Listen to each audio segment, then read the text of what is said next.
we have monkeys bowling. How does that... Nice job. You add it to a mortar and pestle or a bowl. I'll take you anywhere you wanna go. I only wanna let you know. I'll take you anywhere you wanna go. I only wanna let you know. I'll take you out of a park into a tree. We'll hang out to a corner at 3. Red wine, I'm still at the free. There's no one else around. Yeah, anywhere you wanna go. I only wanna let you know.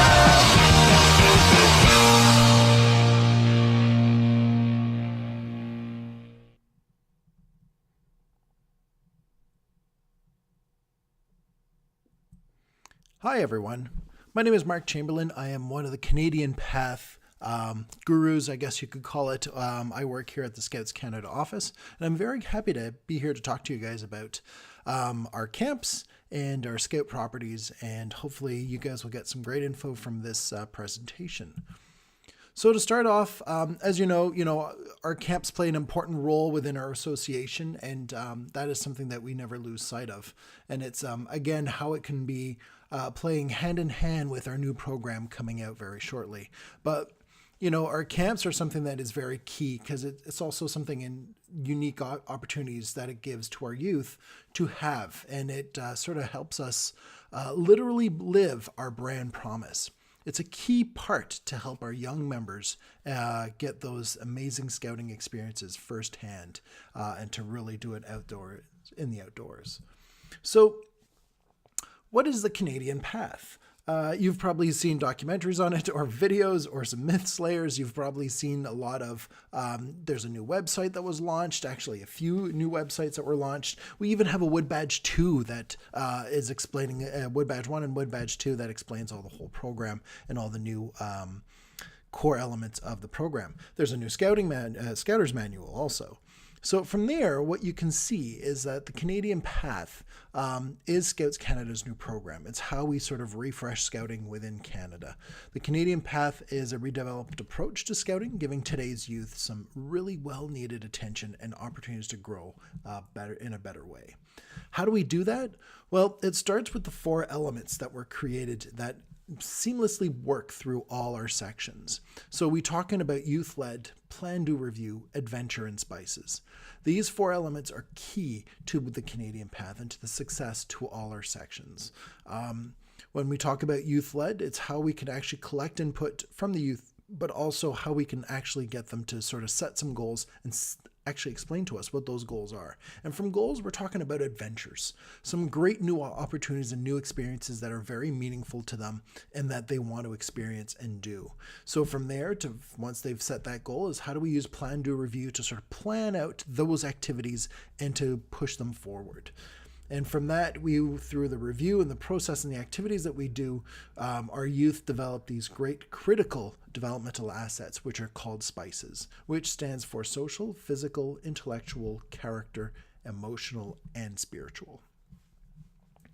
So let's take youth-led, for instance. When we start looking at youth-led, one of the things that we gather from our youth is, again, as we said, some goals or some ideas. And of course, you could just imagine some of the fun things that you can actually collect from just a typical scout troop. You'll get tons of great ideas from them about things that they'd like to do. And you're probably wondering, how does this help us for our camps or properties? Well, when our youth start thinking of some great general activities, some of them typically will be done in the outdoors.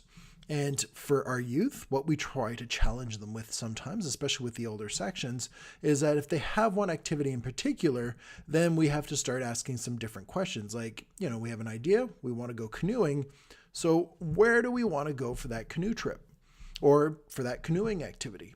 Or to practice those canoeing skills that we may need to actually accomplish this canoeing activity or adventure. So we will be looking for a camp. And of course, typically for a lot of our camps, we will offer a great where opportunity. This is where you can, do some canoeing. We have a lake access, which is great. And it's how we can actually also include the what and the how. And to hopefully with scouters who have limitations that could be an issue, then hopefully your site can also help them sort of teach those skills or learn those skills or be able to do that canoeing activity. So what we are trying to really do is that through those activities that the youth will think of, we want to make sure that they can see your sites and your properties and our camps as areas of opportunities where they can actually do those activities on. And we'll go into the mechanisms of how we can actually make sure you get on the youth's radar about that. But one other thing that your camps can do as they start knowing that where is the where and the what and the how, is what we can do is start talking some of the language. For, as you know, through the program, we have some different activities and different terminologies that we've created to help our youth actually be engaged and sort of really understand their purpose and see progression as they move through the sections. So the outdoor adventure skills is one of them. As you know, we have a series of new 9 badges that have been created that they are all split up into 9 stages each. So each of these outdoor adventure skills is an opportunity for your camps to sort of work with. And I do encourage you to go to the CanadianPath.ca website to actually explore some of these badges. But it's something that's important for your camps to start talking about. When somebody's calling up your camp and starts talking, oh yes, we're working on stage 5 for paddling skills. Is there anything that you guys can help? Well, if your staff and your teams or volunteers are up to snuff and up to par with some of those terminologies, that would be great. We also have trail cards. Trail cards are also key. They are an element that we use very often. So when we talk about trail cards, you're looking at something that is available online. They are activity cards that our youth can use when they are doing their activities. As we know, youth are always looking for different ideas and activities that they would like to do through that brainstorming process. So what we've created is a resource to help them discover some new opportunities that may be available for them. As you can see, this is a clipping from the website of the Cub section. Within there, you see the 6 program areas that are above, which is part of their symbolic framework, which is the Jungle Book. And from there, our youth can actually select some of the various cards from there that might be interesting for them to do as either a pack or maybe in their layers, or perhaps at camp also. And you see that one of them is actually a STEM trail card. It's the one with, of course, the gears and the beaker there, and the goggles. And then from there also you have, a leave no trace activity. So we have actually selected the outdoor activity, the Red Flower Camp, which is the outdoors activities trail cards. And from there, there's a few variety of them that they can choose from. So let's say our youth pick, and just to show you guys what they look like, the Lost and Find Me trail card. So from there, it explains what the adventure is and what the youth need to sort of consider to do. There's some safety notes that would come with it. There's some online resources, so how to read a map or learn to camp, or how to read that map and learn more about camp maps. Plan, do, review is instilled within the trail card, all there to help our youth plan this activity and see how best they can do it themselves. From there, one of the other items that we've just seen on the trail cards, and is something that you guys as camps should also consider also adopting, is the plan, do, review. And this can happen even before they even show up to camp. It is something that you guys can send as an activity card or part of your guide package that introduces people to your camp, is to help our youth and our scouters be better prepared when they arrive on site. Sometimes it can be from suggestions of gear list of things to bring, but also to have some other considerations as they are planning. So plan, to, review. The really key element to this is that when you start looking at plan, first of all, it's how we do things, right? It's to help our youth achieve their goals. So for the planning cycle of it, is we want to ask some key questions, not yes or no questions, but literally some questions where they can develop some thought behind how they're going to accomplish this adventure or that activity that they're planning. Same thing as in going to a camp. You want them to think of the materials and the gear that they are going to need to be successful in this activity, and to create those lists. Some of the things that we've seen now in the past, something that has been growing as a trend, is to literally go blank slate when we're creating a gear list to go to camp, a personal gear kit list. So our sections can literally say, all right, what do we need to be really comfortable at this fall camp? And the youth can start listing off some different items. Yes, as many scouters do have, including myself, we've always had that golden list that was just perfect for every fall camp. And all we had to do was change the date on top and say, here's the perfect kit list to bring. But to really engage our youth, to have that opportunity to think of what they really need. And that way, when they do pack up the list, they actually have their own list that they've created.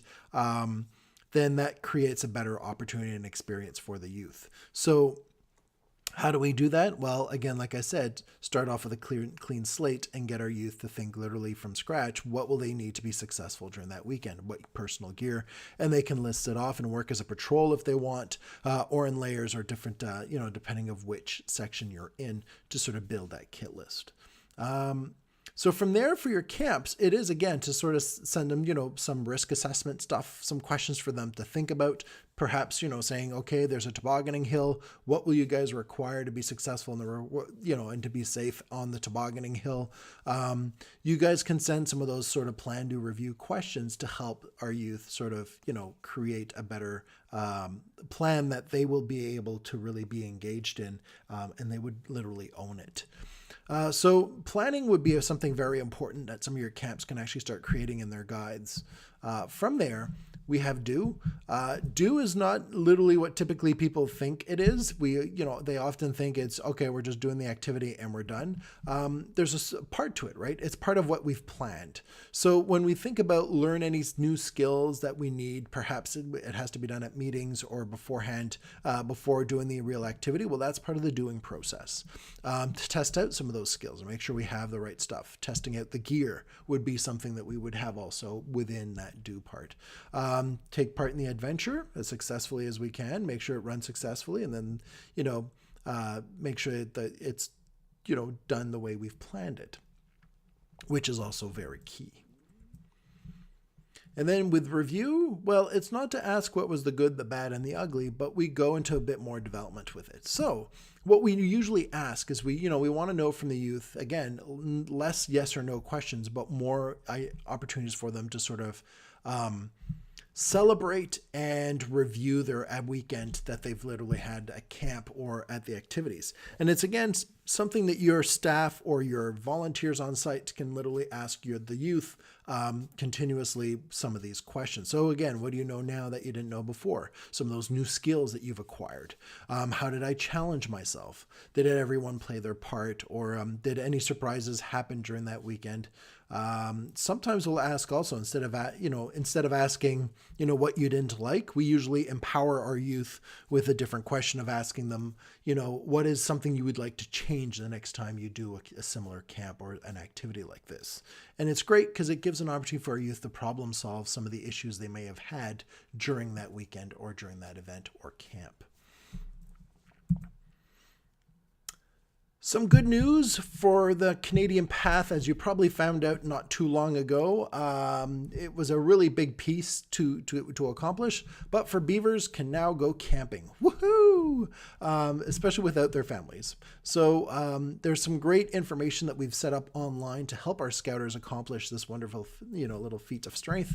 But it is great news for our beavers. They can actually go out and camp, be with the scouters, use your sites and everything else. So this is tremendous news. You can also, if you want, the real big thing that we will want people to consider is how we can be more helpful for our scouters and our youth to have a better experience on those sites. And it's something that maybe with your teams to look at is how we can actually do a great offering for beavers and colonies coming to our campsites.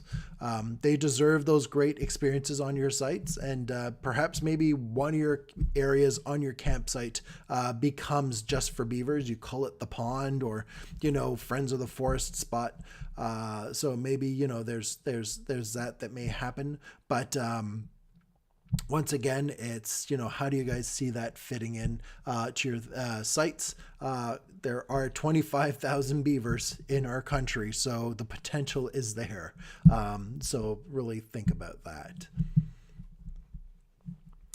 How do we get your camps on the youth's radar? So this is a question that we get lately and recently, and it's, there's no big ultimate solutions, but one of the things that we've been sort of encouraging our youth to do is to sort of look at, a variety of scouting camps within the area that may have an offering of what we're looking for. So when we go back to some of those activities that our youth want to accomplish, they want to make sure that they can actually take what they want to do and see if it's appropriate to do on that campsite. So if we want to go canoeing, then we know the camp requires a lakefront and a waterfront. If we want to gut a fish, then that means we have to go fishing, or perhaps, at least have access to fish. We want to go rock climbing. We want to use GPSs, and maybe the troop or the pack doesn't have GPS. So if they want to do that activity, they would need some GPSs. And of course, making fires. So it'd be a site that would permit that. And bacon, well, it's scouting. We just add bacon to everything. So it'd be important to make sure that our youth can see the potential of, some of these great post-it games or activities and things that they would like to do at their camp. If your camp can have that offering really clean and in a youth-friendly way for them to understand that these are the multiple experiences that they can have on your site. And from there, of course, that means, update your website. That might be a good thing to do, at least with some youth-friendly pages, so our youth can actually find that information or find some great opportunities there. Think of opportunities also for youth individually or by patrols or in small groups. That can be something that is very interesting also for those sites. So don't not only sort of, say, hey, this is great for troops and scouts, but it's great also for patrols, and encourage sort of that model that this could be your patrol doing this. This could be also your expedition team in your venture company doing this. That can be something that, brings out against that similar language, but it also shows potential for our youth of what they can accomplish there. Promo days at camp are always great. So if you organize a day where it's just for beavers and they can come all up and do some activities on site and get a taste of what's there, that's always great and amazing. Same thing for the other sections. That can be also great, or visiting their halls during one of their meetings and presenting your camp and saying, here's some great things that you can do at so-and-so camp or First Rubber Boot. That would be amazing too. Skills workshop. This is something also that a lot of our scouters are now starting to inquire about. With the launch of the outdoor adventure skills, our scouters would like to have the abilities to refine some of their skills or help to at least support our young members earn these badges and grow in stages. So it's how your camps perhaps can have some of those offerings that can help our scouters do these activities. So from there, this would help you, to help with some of your general information for some of your camps and everything else. One of the key other elements that we need to sort of talk about, and we've been getting a lot of questions about, is what do we do with our summer programs? A lot of our camps have these weekly programs that are organized on site. Yours might not go from a Monday to a Friday. It might be a Sunday to a Saturday. It may be different in a large variety. When I've had many discussions with some of the camp directors across the country, various of them who just, contacted us, one of the things I said, we really identified is that there are sort of three main things that happen on the site during those summer programs. So there's some activities that the youth can choose from. There's some activities that the section will typically choose from. And for some camps, typically the camp will have some pre-assigned activities within there. So there's those three sort of kind of typical signups that our summer camps would have. And from there, these are all great. And some of them, sometimes you might not even have the youth choice. It might just be section choice. And the camp sort of program sort of allotted slots that they would add to the program. But there's a huge consideration if, with the Canadian Path is to sort of look at some of the youth choices. And I think some camps already offer this. I know for a fact there's a few sites that would offer that, where the youth can actually choose from a variety of activities that they could do throughout each day, that they can just sign up and go with their friends and buddies or patrol and just do those activities. So I want to take an opportunity to see a concept that we've been working with some of the camps out here near the Ottawa region. So we've been looking at what would be ideal for a youth choice. And this is something, of course, we want the youth to choose their own activity, something they wish to experience, something that they wish to grow into that has perhaps a great interest for them.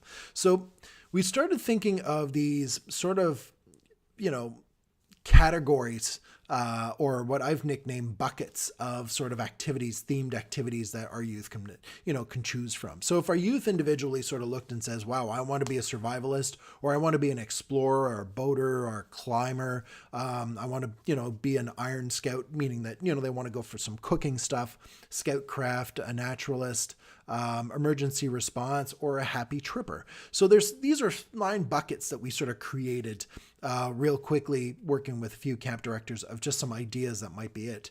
And to give you some of how this sort of bucket system would work is, let's say we pick Explorer, for instance. So as an explorer, the youth selects the Explorer series, and then there are multiple activities that can be made possible for that series. So when the youth sort of starts gathering, all the youth that were interested in doing the Explorer series throughout their camp for that week camp, they are introduced to a series of great opportunities that they can do under that Explorer bucket. So then the youth can start using Plan to Review of seeing which of these themes or activities they'd like to do. Would they like to do the compassing, the GPS, some mapping skills, trail marking? Perhaps they want to go geocaching, orienteering, or organize some treasure hunts. So the youth can sort of decide for the next couple of days what sort of activities they would like to do under that Explorer series. They might just decide also they want to hike a bit more through some of the trails, but here are some of those examples that they would do under that Explorer series. So it gives them an opportunity to work with the staff or the volunteer support that's hosting this activity to work with the youth and facilitate what their sort of choices are. And of course, the 6 to 10 to 20 youth that have chosen that Explorer series can make, work together to figure out which direction they want to do. And perhaps for each of those sessions, there can be a trail card that has been created that sort of shows off a series of activities that they can do. So maybe there's a trail card for compassing, there's one for GPS, there's one for trail marking, one for orienteering, one for the treasure hunt or mapping. It gives an opportunity for everyone to see what they could do, and then, of course, build that activity, set some goals, and make it happen during that week. If we pick survivalist, well, of course, we can look at, cooking edible plants overnight. They could probably do an overnight. They can do shelters, signaling, water treatment, and fires. And of course, these would link great also with the outdoor adventure skills. And that's something that we can sort of highlight as they finish the series or that when they finish their bucket. We could look at the, happy tripper. It's all about tripping and doing, these long hikes. So they, using small stoves, maybe a barge trip, mountain biking, using cool gear and how that all that cool gear functions, hiking, kayaking, canoeing. So from there, they're all talking about how to do a sort of a multi-day trip, but they are all sort of practicing in sort of short stints throughout that week of how they can prepare for these different series. And again, the youth can choose which ones they would like to do. If we looked at naturalists, we could do nature hikes. There's ecosystems that they can sort of visit, wildlife, predator and prey, edible, tracking. We even added, this is something that's been sort of catching on with digital cameras, but also sort of bird watching and taking pictures of wildlife and everything else. So there's some fun opportunities to sort of create some great photo albums for the youth afterwards of pictures they've taken of nature and wildlife and sort of how they can catalog that too. Scoutcraft, of course, knives, gear, day pack, how to pack it, axes and saws, codes, stoves, fires.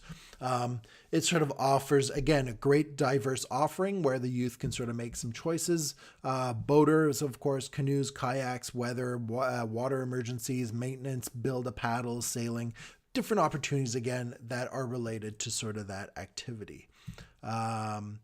When we look at this one, and I'm trying to wonder why the top part's not there. So I would say this is the cooking one, the Iron Chef one. So it's, again, how to cook on fires with just adding water or dehydration, Dutch ovens, desserts on a spit, cardboard cooking. And again, using do an Iron Chef competition. That could be one also. Oh, there we go. It was just hidden. So that would be the Iron Scout cooking course. And then from there, you have the emergency response. So emergency response would be first aid, triage, plant healing, search and rescue. It's broken. What do we do? Risk, bugs, plants, and an itch. So again, great sort of bucket where the youth can pick some fun activities. Imagine also if each block with it, so emergency response has like a few little Rubbermaids with some of the kits and materials that has all this stuff pre-organized, so the youth can sort of take some of the materials there, and it's an easy go with the trail card to accomplish their activity. When we talk about the section, these are great activities offered by the camp. So usually aimed at the section attending. So the section would choose their top perhaps 10 activities before the camp.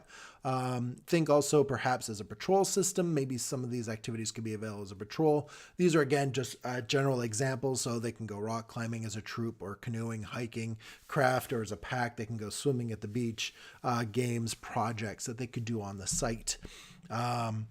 But these are some of the typical things that a section would choose from. These are great also. Again, if we're showing up at the waterfront, using plan to review for swimming can be an important thing, and it's something your lifeguards can use. Same thing with, doing a craft or rock climbing or different other games and activities, which would be very key and important. And then typically for camps, the camp choice itself, or something that gets pre-slotted in our program, you might see campfires, regattas, wide games, talent shows, barbecue events, and whatever else that may happen at your camp. I know many of us always look forward to some of those traditional activities happening at camp, so you may have a great traditional thing happening there. So from those activities, we will see that already in the schedule, which is great, and usually our sections will plan around it. So when we started modeling that on what that would look like, perhaps on a 5-day week program, we were looking at the youth choice, which we could actually make it happen within those 4 sort of mornings from the Tuesday to the Friday. So that way the youth choose that bucket and then work through that bucket throughout the whole rest of the week that they've chosen. The section, of course, their section choices will be spread out throughout the week, also mostly in the afternoon, giving an opportunity for the section to do activities just in the afternoon or for the whole night to the evening. So depending on what they would like to do. And of course, we leave the opportunity for the camp choice to sort of place itself in there too. Perhaps the Monday morning for the camp choice is an opportunity to promote some of the youth choice activities that our youth can sort of experience and do, which would be very exciting for them. So you can do it as a teaser, as a promo morning, just showcasing some of these great activities, and then youth can sign up at those activities on the spot with the facilitators or the staff doing the activity then. And we've given some time also, usually on the evening, on a Monday evening, it might be a campfire, an opening campfire or event of sorts. So this is just a sort of a sample of an example of something that could, your camp schedule could look like this. Sort of giving it again that sort of Canadian Path flavor where the youth has, an opportunity to sort of make some individual choices, leaving also an opportunity for the section itself or by patrol or using the patrol system in small teams to make some choices also. And of course, leaving room for your camp to put in some of those great events also. So throughout this presentation, I hope that you've had an opportunity to sort of see, gather a few ideas. One of the things I want to encourage you is that, if you have any questions or want to share some great other ideas or a bunch of other things, we're always open to see and listen, and actually always curious to see what's being done elsewhere. So don't hesitate to contact us. It's me, Mark. I'm reachable at mchamberlain@scouts.ca. We also have Jeff Schaffhauser, who's also with the Canadian Path team, and he can be reached at jschaff@scouts.ca also. So hopefully this was great for you. It was short and sweet. We tried to keep it that way. So I was giving you a big glance, but I do encourage you to go see the Wood Badge 1 and take the course. There's a whole new series of great opportunities within the Wood Badge course that you can take to really perfect your Canadian Path skills, and a new Wood Badge 2 coming out very shortly. So thank you very much. Hope you enjoyed this.